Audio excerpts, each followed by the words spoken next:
আসসালামু আলাইকুম, কেমন আছেন সবাই? আশা করি ভালো আছেন।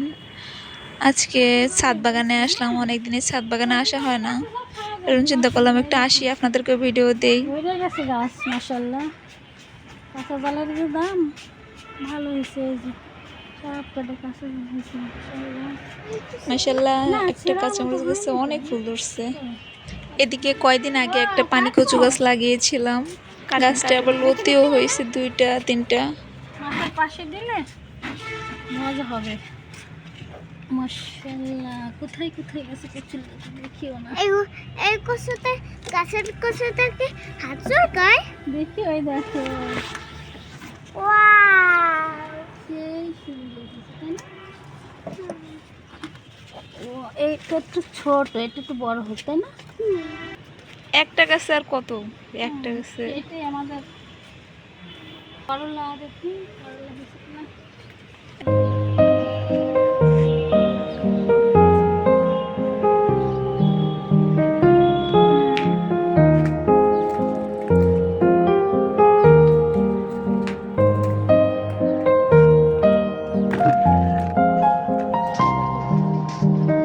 কত বড় হয়ে গেছে। কাটে ফেলুন।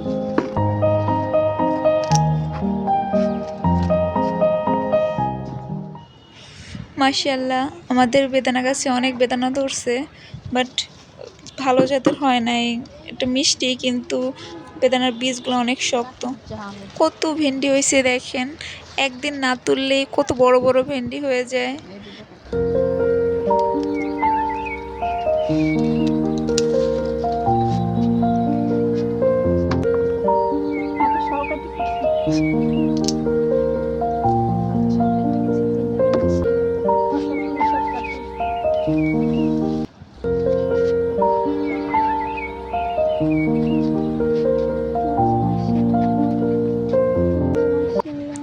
আমাদের সফেদা গাছটাতে গাছ হিসেবে মাশাআল্লাহ অনেক সফেদাই ধরছে মাশাআল্লাহ।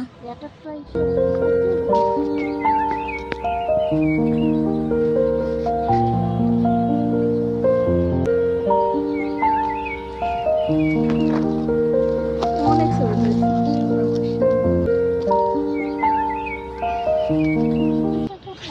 এদিকে আম্মু পুঁইশাক কাটছে, পুঁইশাকগুলো অনেক বড় হয়ে গিয়েছে, তাই পুঁইশাকগুলো কেটে নিচ্ছে।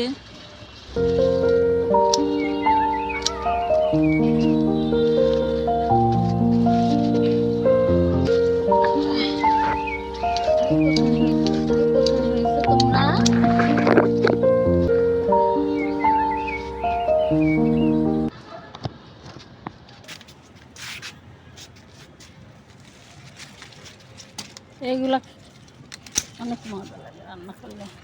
আমাদের আম গাছে মাশাআল্লাহ এখনো 3টা আম আছে, দেখেন কি সুন্দর। আর এই আম গাছটার আম এত মিষ্টি। দেখো বিসমিল্লাহ।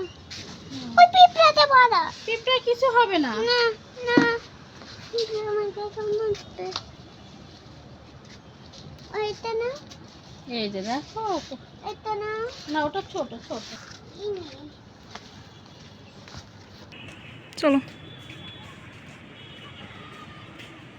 আমি এখন গাছ থেকে যে বরবটি পেড়ে নিয়ে আসছিলাম সেটা ভর্তা করছি। শুকনো মরিচ টেলে নিয়েছি, কয়েকটা চিংড়ি মাছ, রসুন, পেঁয়াজ এবং কাঁচামরিচ দিয়ে এগুলো ভালো করে ভেজে নেব। ভেজে আমি এগুলো শিলপাটায় বেটে নেব। আমি চিংড়ি মাছ ভাজার সময় অল্প একটু লবণ দিয়ে দিয়েছি। আগে থেকে সেদ্ধ করে নিয়েছিলাম বরবটিটা ওই একই তেলে সরষের তেল দিয়ে অবশ্যই ভেজে নিয়েছি। এখন আমি শিলপাটায় বেটে নিচ্ছি। শিলপাটায় বাটার ভর্তাগুলো খেতেই আসলে আলাদা স্বাদ থাকে, যা ভ্যালেন্ডারে সেটা পাওয়া যায় না। আমার ভর্তা বানানো হয়ে গিয়েছে। আমি উঠানোর সময় একটু কাঁচা সরষের তেল দিয়ে দেবো, স্বাদটা ভালো আসবে। ধন্যবাদ সবাইকে ভিডিওটা দেখার জন্য। পরবর্তী ভিডিও দেখার আমন্ত্রণ রইল। ততক্ষণ পর্যন্ত ভালো থাকেন, সুস্থ থাকেন। আল্লাহ হাফেজ।